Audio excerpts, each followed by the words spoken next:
So my next project, we are going to be using an 18-month-old onesie for a 1-year-old birthday shirt that I'm gifting to my friend's granddaughter. So let's stick around. This should be painless, simple, easy.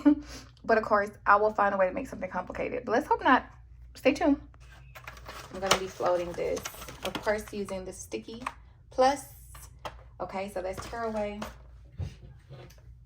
and stuff. And I got this roll here. Just gonna cut off a piece. The long ways. Okay.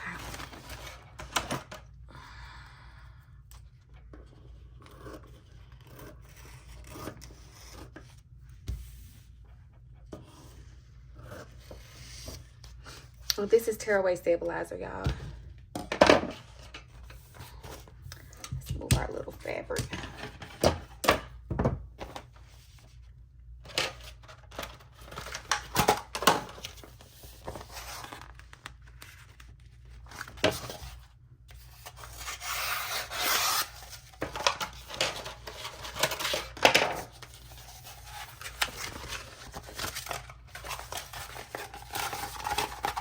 You want the print to be facing you. Hoop this side up. It says it here. Clear as day, hoop this side up. So that's very helpful to see in case you don't do it often. Make sure I pull.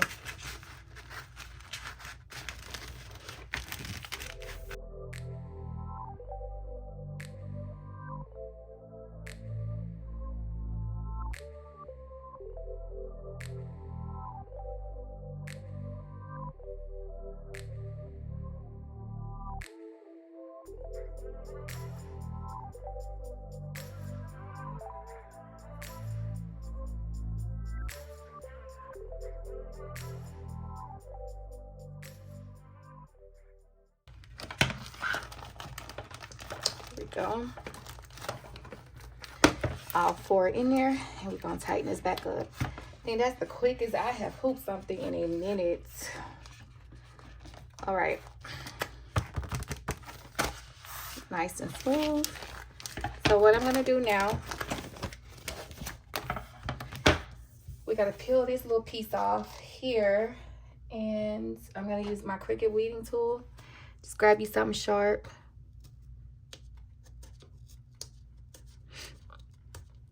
And what this does really is it replaces your basting spray. It replaces your basting spray. But you can use basting spray in place of this and use regular adhesive. Or excuse me, embroidery stabilizer. So it's gonna go all the way around, and I'm gonna hear that that's sticky.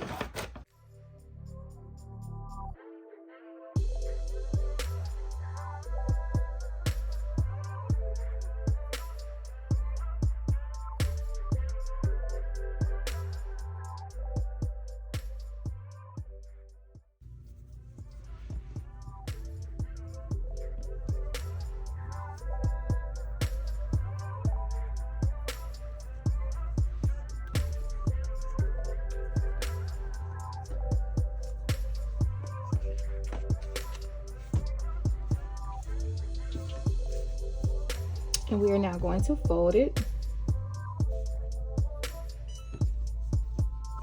That's my Cricut press warming up.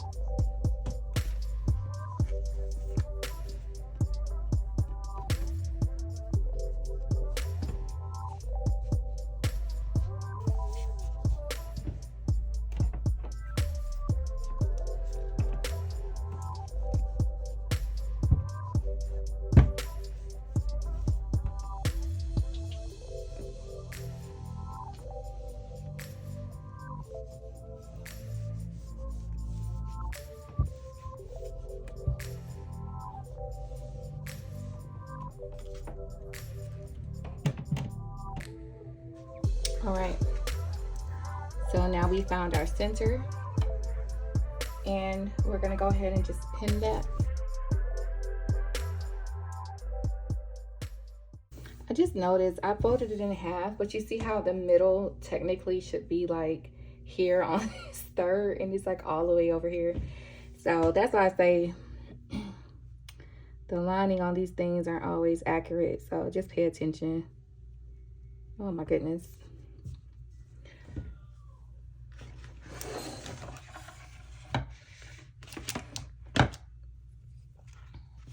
Smooth everything down as best as possible.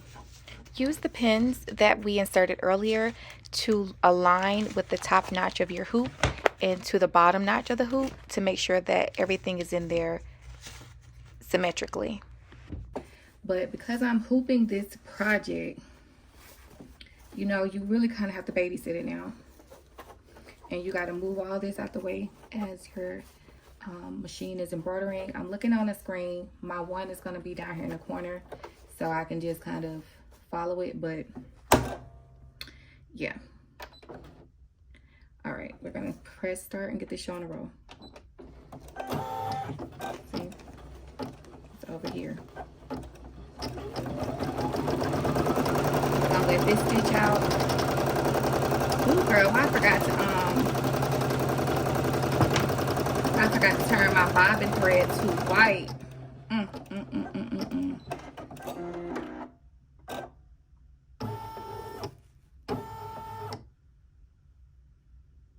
I'm gonna do that real quick because,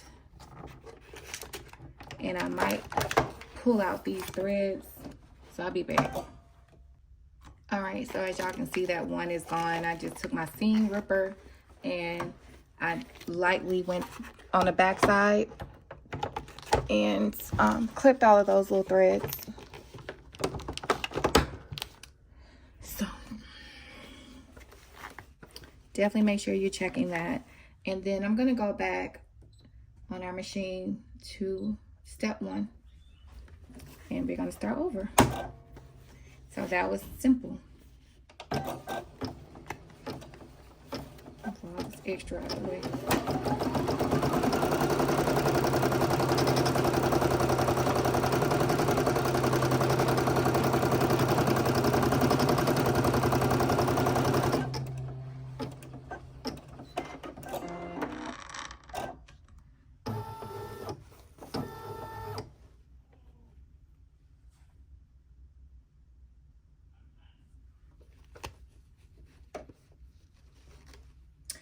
And to jazz it up a little bit,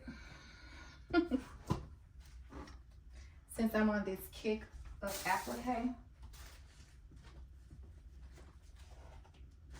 thought I had a small piece, but let's add a little unicorn.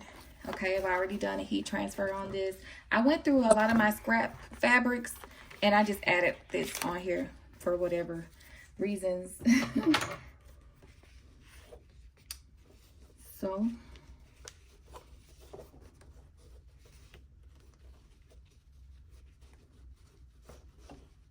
there we go.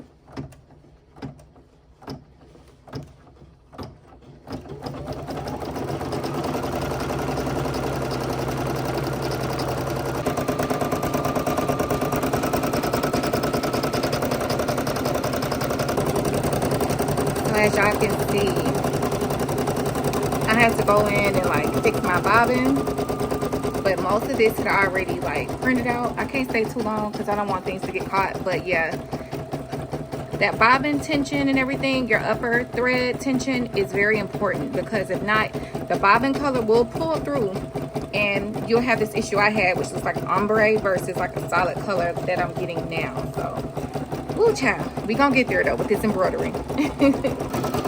Okay, just on another check-in, I've shifted gears with my color scheme, and because those came out so pale, I'm gonna try to go over them. Hopefully it doesn't bother the integrity of the t-shirt, because I only put one piece of stabilizer outside of that other piece, the tearaway. You know, I normally do 2 layers of tearaway and I didn't this one time, and I wish I had.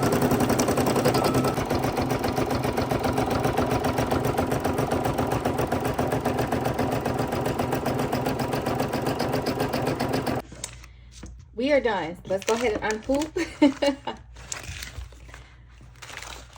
Not too shabby back here. especially because you guys remember I was having issues with my bobbin, and I went over those first few letters to make everything more vibrant again. Now, remember this was tear off. Here, tear off.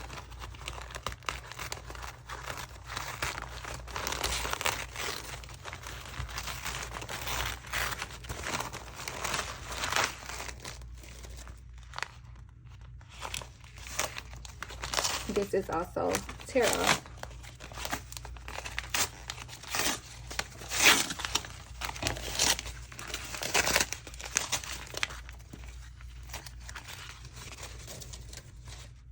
I have to ask y'all a question. So, if you use the Sulky Tender Touch, this is an iron-on. Let me turn my Cricut on. If you use this to iron over the back of your garment to keep it from itching on the baby skin, do you bother cutting your stitches? Let me know. I'm going to cut mine, but I just wanted to know what you all do. So let's go ahead and just start snipping. So here it is, y'all. I probably wouldn't have put this applique there had I known what I was going to dress this with, which was this skirt. But see, this is why you should always just plan your design ahead and stick to it. So yeah, I'm just learning as I go. I still think it's super cute nonetheless, because you have this blue down here that still kind of goes with this unicorn theme. And I think all these colors give unicorn, but still, I just would have done like some hot pink or green, you know, heat transfer vinyl there. But at any rate, you guys, please leave a comment. Don't forget to like and subscribe. And I think I'm going to add her name somewhere. I just don't know yet where I'm going to do it. If I do, I'll insert it here.